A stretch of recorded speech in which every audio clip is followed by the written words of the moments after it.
Welcome to There Is a Method to the Madness. My name is Rob Maxwell. I'm an exercise physiologist and personal trainer. I'm the owner of Maxwell's fitness programs, and I've been in business since 1994. The purpose of this podcast is to get to the real deal of what works, and most importantly, why it works or why things don't work, and you shouldn't do them. Hence the name Method to the Madness. All right, first let me thank our sponsor of this program, Jonathan and Lynn Gilden of the Gilden Group at Realty Pros. They currently have over 280 five-star reviews on Zillow. That is a lot of gold stars, ladies and gentlemen. They hammer the Ormond Lakes area. They hammer Ormond, and they handle all of the Daytona Beach area. So if you need any help in real estate, give them a shout at 386-451-2412. All right, so today I'm going to field a question and I'm going to talk about gas. Isn't gas just a wonderful topic? Well, guess what? It's not the kind of gas you're thinking about. It's neither of the two types of gas that you're thinking about. It actually stands for the general adaptation syndrome, otherwise known as the stress response. Figured out by none other than Hans Selye, all right, an endocrinologist years and years ago.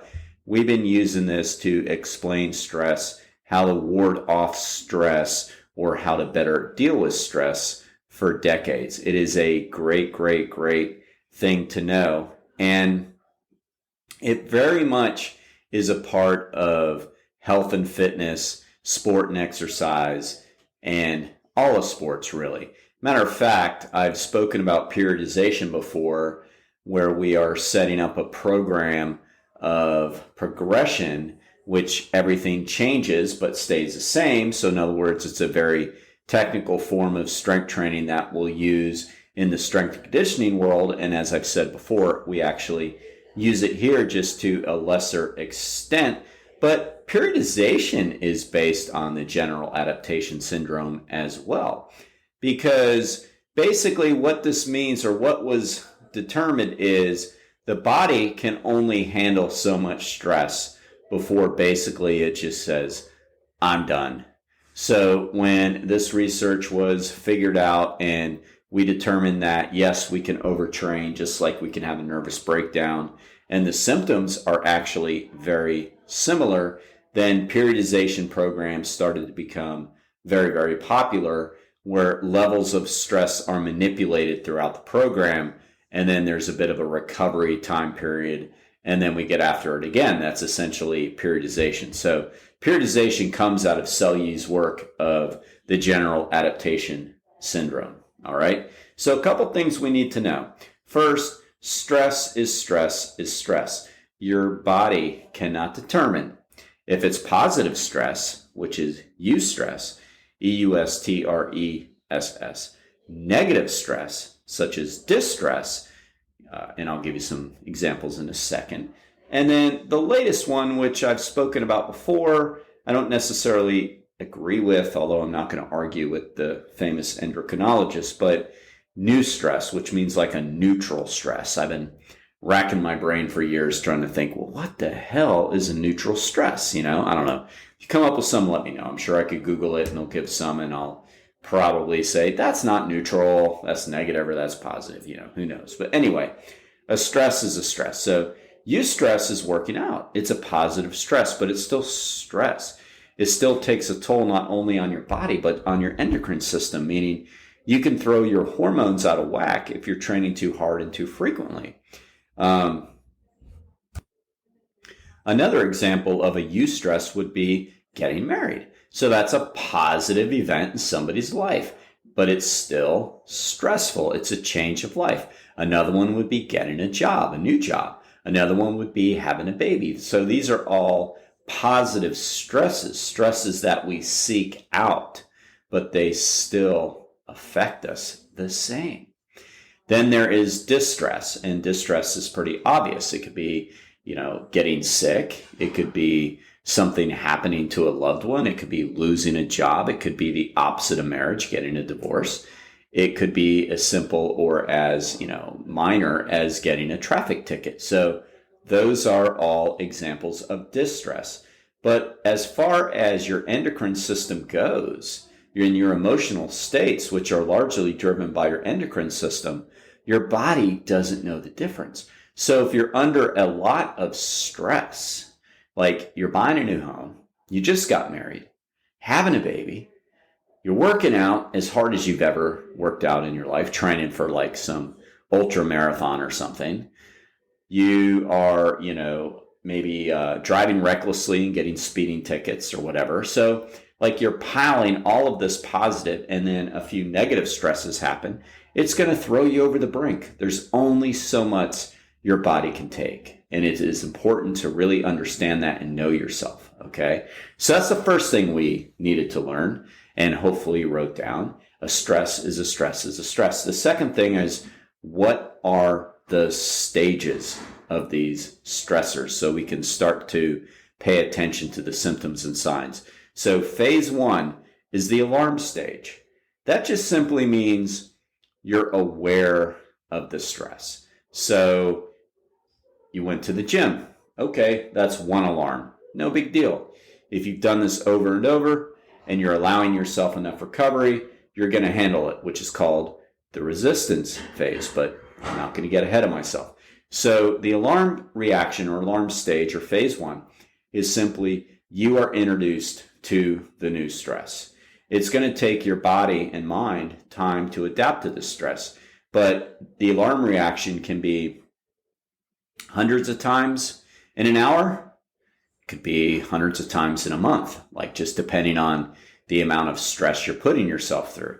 But it's going to add up, and there's not an area or there's not like a number that says, oh, there's 100 alarm signals going off. That's it. Unfortunately, that's not the way it works. Everybody is different when it comes to this, so you have to learn yourself. So phase 1 is the alarm. Phase 2 is the resistance stage of stress.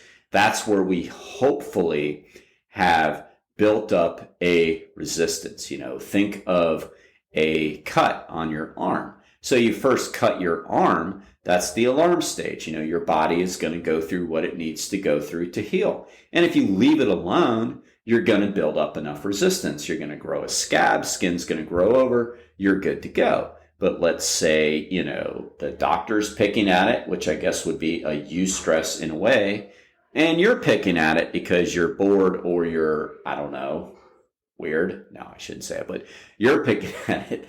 And all of a sudden it's not healing because neither one of you are leaving it alone. So there isn't going to be a resistance stage. You're going to keep that wound open and it's going to create problems for you. Well, internal stress is really the same way. So what we want to do is be able to handle the stressors in our life. And it doesn't make you tough or not tough. It actually makes you stupid or not stupid if you don't listen to your body and make changes. You're simply not learning from your past mistakes.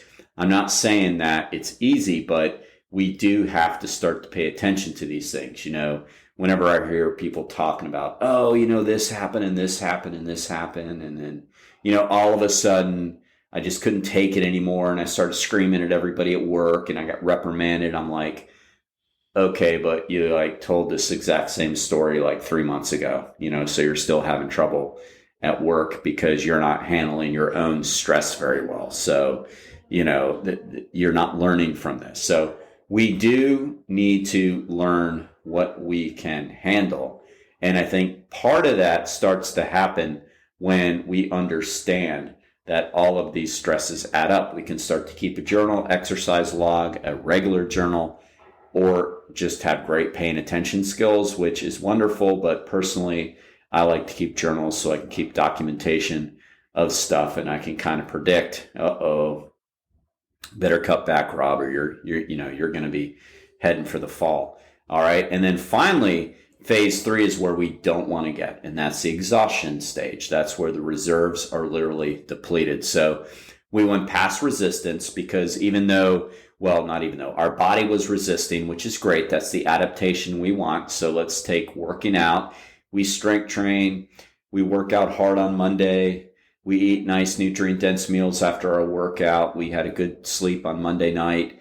We got up the next day. We did a lighter workout or whatever. So we essentially let our body heal. Okay, so an adaptation is going to occur. I've talked about it before. A catabolic response is when we break something down. We did that in the workout, but we allowed an anabolic response to occur, which is an adaptation, and now our muscles were able to grow back stronger. So that is an appropriate adaptation. That is a good thing. But let's say we work out those same muscles every day for some silly reason, or we work out hard every day, other muscle groups, but we get into what's called adrenal fatigue, meaning that we're taxing our endocrine system and our central nervous system. And so basically we can't keep up with it hormonally, and we start feeling really moody. And I'm going to get into that. I'm going to finish with that actually, because that's really important. But then we're going to put ourselves into the exhaustion stage, where it is basically, it's too late. I mean, at that point, it's going to derail all of your training, because that's what this podcast is mostly for, right? People that work out, exercise, trying to get healthier. You're going to derail all of your training. You're going to get hurt, or you're going to get burned out. You're going to get stale. A stale is a term we use, which means you're starting to get overtrained. The warning signs are there. You're pushing into that phase 2, a little bit past it, 2, 2.5. You're close to 3. That's stale. You haven't quite hit exhaustion yet, but you're getting there. And if you keep pushing, you're going to hit full-on overtraining. And some studies show that it takes actually 6 months to get back to where you were if you literally hit that exhaustion stage, that you're going to be so depleted in all of your energy that it's going to take that long to get back to where you were. So we don't want to get there. Like, one of the worst things we can do as athletes and trainees is get to the point where we hit overtraining. Now, overtraining is the physical, but people can reach that emotionally. And that's when you hear people having a nervous breakdown, right? They're, literally having far more anxiety than they used to do, or they are having a hard time getting out of bed. I mean, these are over-stressed reactions. It's really the same thing. I said earlier, I'm going to get back to that mood thing because it's important. I study a lot of sports psychology. I study a lot of physiology. I study a lot of the endocrine system with training because it is so important. I mean, hormones drive so many things. And there's been so many different studies on athletes who have gone to the doctor with symptoms of depression and anxiety, like acute systems, not, just they're starting to feel a little bit low, seasonal affect disorder. No, I mean, that's bad too. Don't get me wrong. But no, not that, like not seasonal, not predicted, but like they just, man, I don't know. When did I become clinically depressed? And, the good physicians will then talk to them about their training and, their lifestyles. And it gets determined that they're literally overtrained. So like overexhaustion can lead to these types of symptoms of clinical depression, where the person is going to have to be either, medicated to help them, when nothing wrong with that, or, maybe steps even further. But, that is pretty serious. And there's been bodybuilders who are training for physique competitions that are cutting their food so low and training so hard. And it starts to begin with the mood. Like, you start to notice that they may not notice, or they probably do, but definitely people around them do. Notice their mood changing, irritable, grouchy, not sleeping, complaining about that. It's like all the symptoms of neurosis was, depression and anxiety. And it's totally stemming from their training, from their over depletion of calories and their overtraining. And then they do their competition, they fuel, they recover, and in a few months they're like, I was a different person. Now, hopefully they learn from that because they push themselves too hard. And why would you do that? I mean, that's not healthy. And this is coming from somebody who has been in the physique world before and coached it. It's like, there's better ways to do it. I mean, you can do this without having to destroy yourself, because it's not healthy. You want to be healthy 12 months out of the year, not 6 months out of the year. And then the other 6 months you're recovering from that lunacy. So there's a more moderate way to do this. And the same can be said for like long distance triathletes, like people that do Ironman or longer. Like they can also do that to their system, just destroying themselves with 5-6 hour bike rides on the weekends and 3 to 4 hour runs the next day and just miles upon miles. It adds up and they get overtrained. So a message though is that I want you to understand, like there are people that want to do an Ironman. They want to do a long event. They want to climb mountains and that's all great. But you have to know that if you're going into those endeavors and if you're going to do a physique competition, again, I don't agree with totally overdoing it, but if you're going to do it, no matter what you're going to do, it is going to be hard and it is going to be stress. You're going to have to do it when the other parts of your life is ironed out. And that's the whole point. Like there's a big difference between somebody who doesn't work and trains for like an Ironman and somebody that does work and trains for an Ironman. A huge difference. Like professional athletes, professional endurance athletes will do the Ironman, right? There's professionals in every sport. They'll do the Ironman. What people fail to remember is that that's their job. So like afterwards, after their 4-hour bike ride on a Monday, topped off with an hour run or whatever the heck they did, you know, and maybe they swam in the morning or swam in the afternoon, crazy schedule, they're done. They're done. They go in their hyperbaric chamber, they get a massage, they have a dietitian usually. I mean, it's not the most lucrative sport where they're making millions like other athletes, but if they're good, they're getting money for this. So like they get the recovery built into it. They have massage therapists. They have hyperbaric chambers. You know, they have the resources. They have the nutritionists, dietitians helping them with their food. And more importantly, they're not going to work afterwards. They're, you know, and I know people that like, they want to do an Ironman or an event like that. And it's like, well, I'm going to have to get up at 3 a.m. to do this, to train, so I can go teach at 7:45. And then after work, I'm going to go for a swim. I mean, part of me is like, why? I mean, especially if you know that eventually you're not going to have that schedule and you can do it at a later time. But, you know, I can't tell people what to do. But I can give you the information and say, look, the stress is going to add up. It's going to add up no matter what you do. So we really have to manage that and pay attention to the signs and symptoms. If we start losing motivation to train, that usually means we're getting overtrained.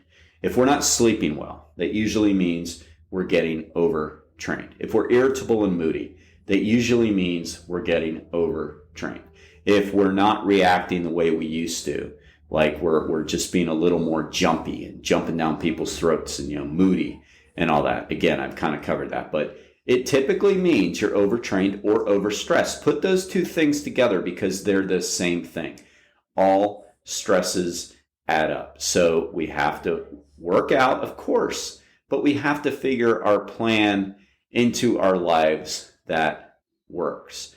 I think I've said it before. My target number is somewhere around 75 minutes of training a day. Now, on the weekends, I'll go a little bit longer. But when I go longer, I don't go harder. Like, it's an easier ride because my longer is usually on the bike. And I like to do long rides. They can be up to 3-4 hours. But that's not often, and it's not hard. So I'm balancing out that duration with lower intensity.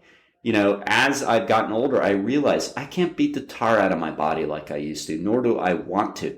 And I don't even mean orthopedically. I mean your neuroendocrine system. You don't want to tax yourself to that point of exhaustion where you're not effective and you're not doing what you love to do and you're not, as Arnold Schwarzenegger says, being useful because you're too damn crabby all the time because you're burning the candle at both ends. All right? So there is a method to the madness of why this happens, and I hope you learned something from it. Because I always learn even when I talk about it, right? That's how we learn more. We focus on it. So now let me thank my second great sponsors, Overhead Door of Daytona Beach. None better. Jeff and Zach Hawk are the owners. Great people. Absolutely get behind them. Great service. Great product. If you need any help with a garage door, check them out at overheaddooردaytona.com. Be Max Fit, ladies and gentlemen, and be Maxwell.